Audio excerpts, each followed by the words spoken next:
Hi guys! Kumusta na po kayo? Wala po si Granddad. Kasama yung mga tropa niya. At nag-iisa lang po ako dito sa bahay. At kung sa Pinas po ay palagi kayo nakaspaghetti, ibahin niyo po kami dito. Ako lang siguro. Walang ligo-ligo. Pag nangati lang yung ulo, tsaka maliligo. Tulad niya, nangangati na yung ulo ko. Mamaya po maliligo na ako. Pero unahin muna natin to. Gagawa po ako ng bread pudding kasi po may mga lumang tinapay na dito. Para pagdating ni Grandad ay may kakainin siya.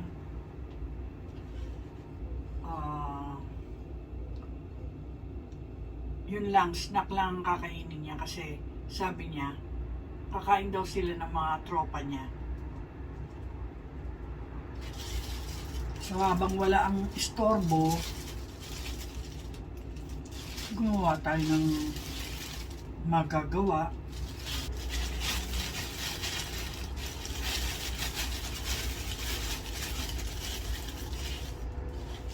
Itabi ang mga paglaban.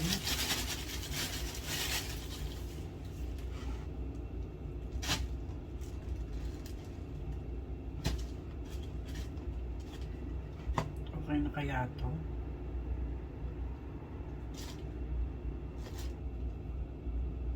Parang ayoko ng gilid.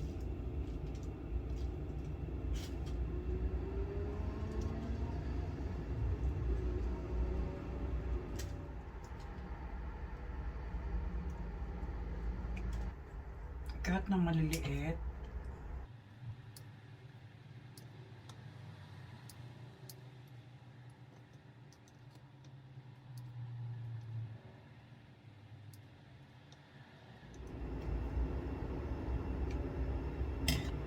Ayan po, ito po. Tabi. Para mamaya, papakain ko sa mga ibon doon sa labas.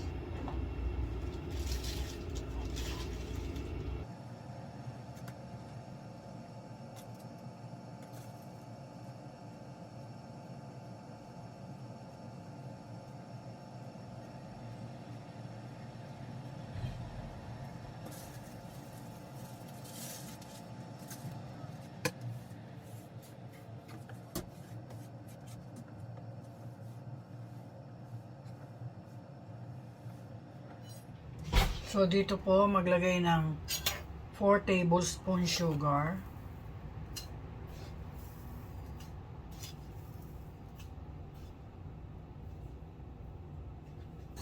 Ayan po, i-caramelize.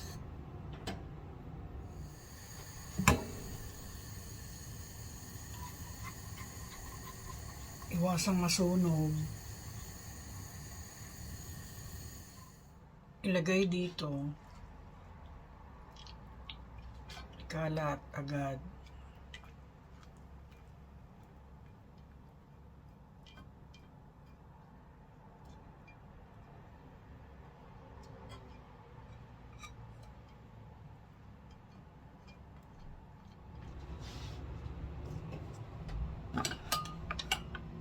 So dito naman po magtunaw ng 2 tablespoon butter.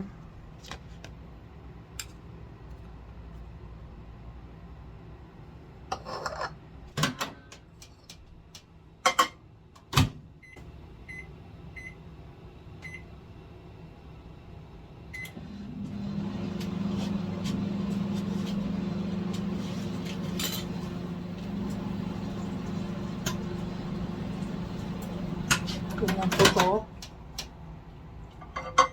putok-putok.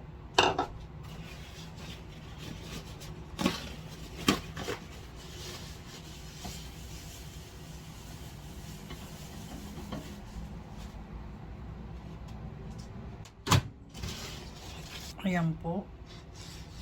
Magbate ng 4 na itlog.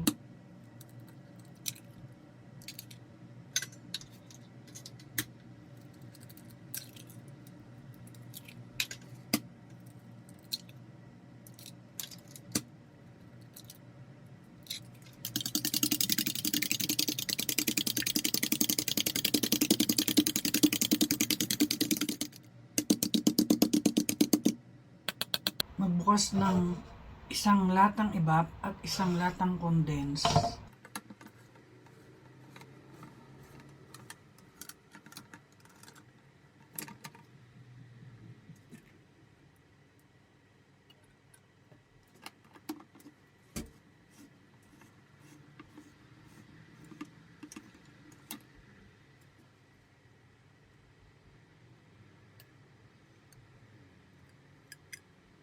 Ilagay.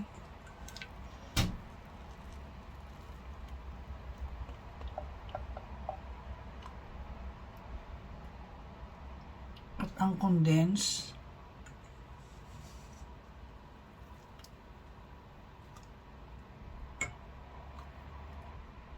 Ayan po, wag lahat.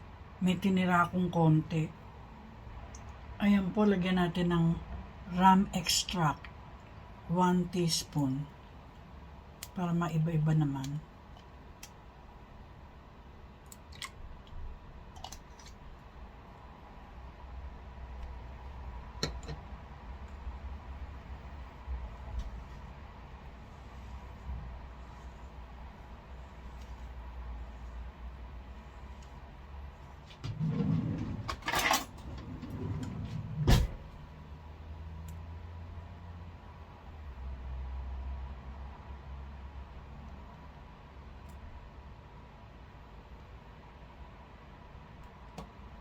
Siguraduhin halong-halo.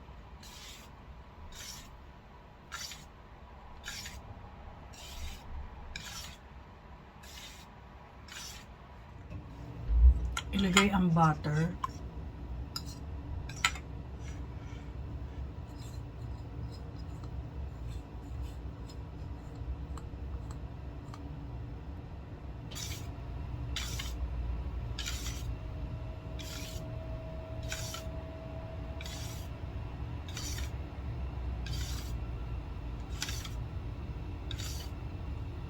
Painitin na ang oven.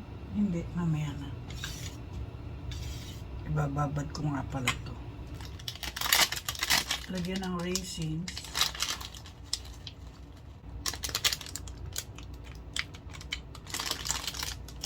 Dahil konti na lang ang raisins ko, dadagdagan ko po ng dried cranberries.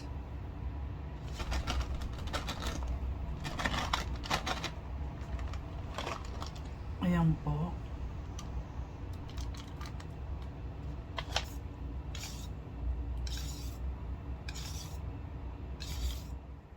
Ayan po, ilagay dito sa kinatkat na old bread.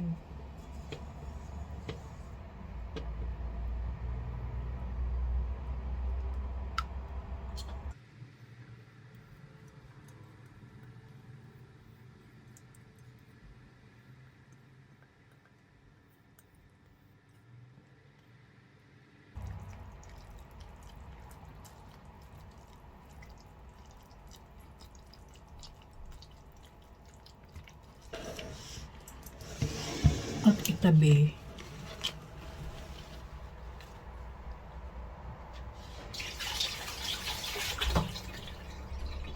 At gamitin ito sa kape.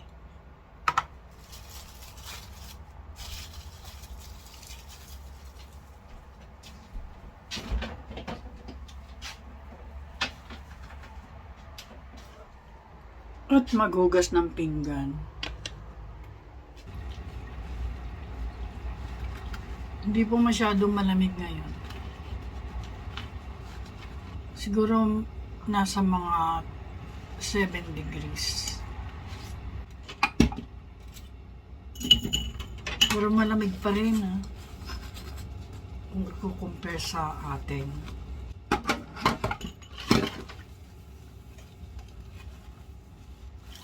Alam nyo ba na Ayaw na ni Grandad ng travel. Hinihingal siya pagka naglalakad. Nagtatry na po siyang huminto ng paninigarilyo. Binigyan siya ng doktor ng nicotine patches. Buti naman. Makailang beses na siyang nag-try nun eh. Kaya lang hindi siya makatulog. Yun ang side effect sa kanya. Kaya ang ginagawa niya, sa daytime niya inilalagay yung patch. Sana effective. Kasi nung nagtatry siya dati, hindi effective sa kanya. Siguro dahil palagi na siyang hinihingal, try ulit, ayaw niya naman ng vape. Tsaka mas delikado yata yung vape. Dati nung nauso yung vape, yung mga kabataan, kahit nasa daan, nung nasa Philippines po kami, maliit pa si Lara, wala pa si Logan. Nagpunta sila sa Boracay, sila Sarah, sila Pia, yung mga kaibigan, at pinaalagaan muna sa akin si Lara. Maliit pa si Lara, nasa Baguio pa. Tapos bumababa kami, pupunta kami dun sa labas, baba. Kasi nasa kondo kami. Pagbaba namin galing sa kondo, andun pala kami sa labas, may mga kabataan, siguro mga estudyante yun. Nakitang meron akong kasamang bata, andyan lang nagbe-vape na gano'n. Ang usok, malaki eh. Mga gano'n. Sabi ko, itong mga kabataan to. Ngayon, bawal na. Bawal na yung gano'n, no? Nung pinagbawal ni PRRD, bawal na po yun. Hindi ka basta-basta pwede mag-vape sa public.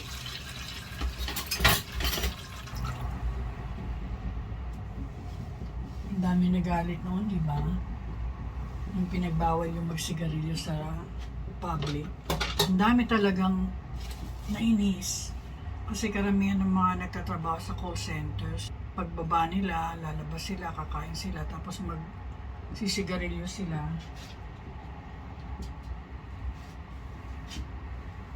Tsaka yung mga tourist.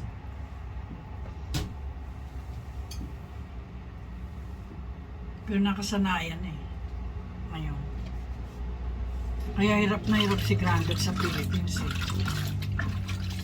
Pag nasa labas. Kasi hindi siya makapag-yosi.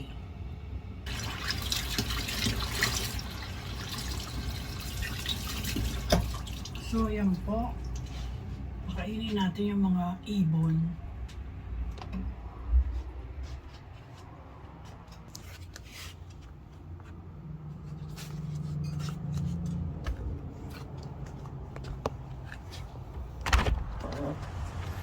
Inalis na po yung scaffolding.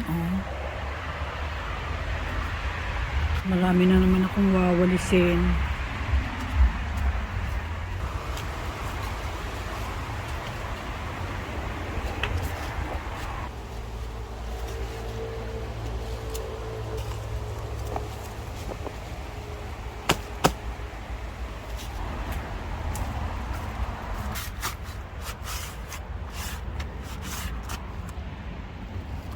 Magagamit ko na naman to.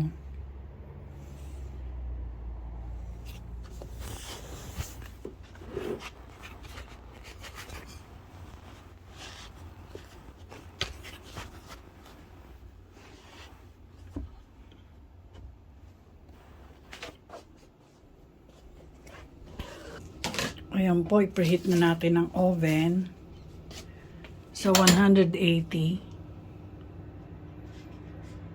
Ayan po, ilalagay ko po ito sa ilalim ng oven.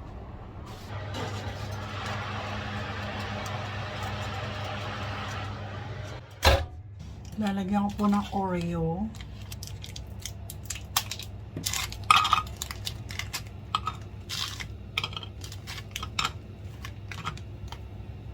Ikat sa 4. Ganyan.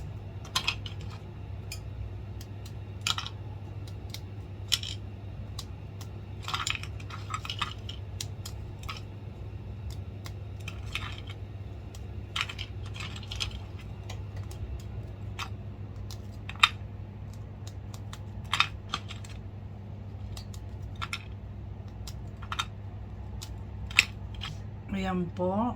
At ihalo.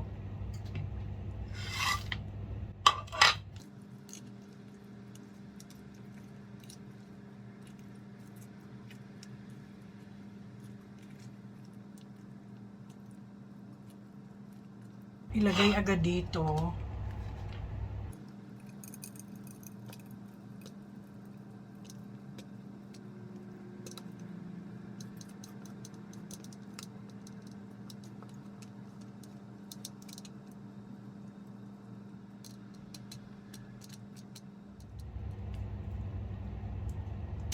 Takpan.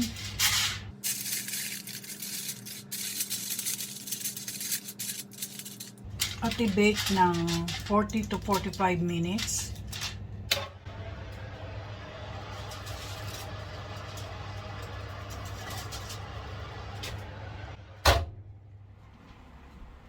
Ayan po. Tapos na po ang bread pudding.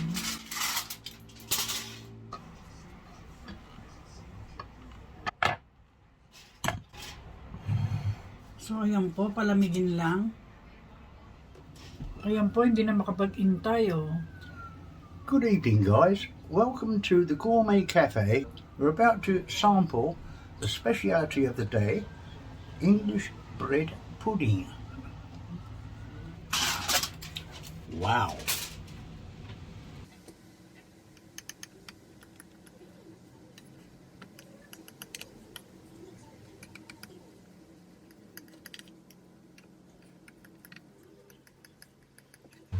Put it on the slate.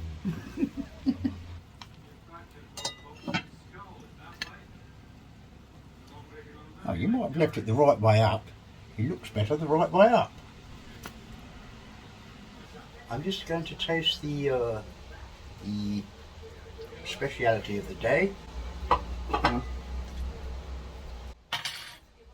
That's more like it.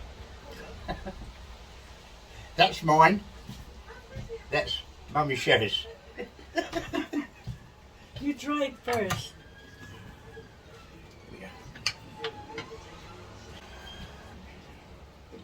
Demonstration.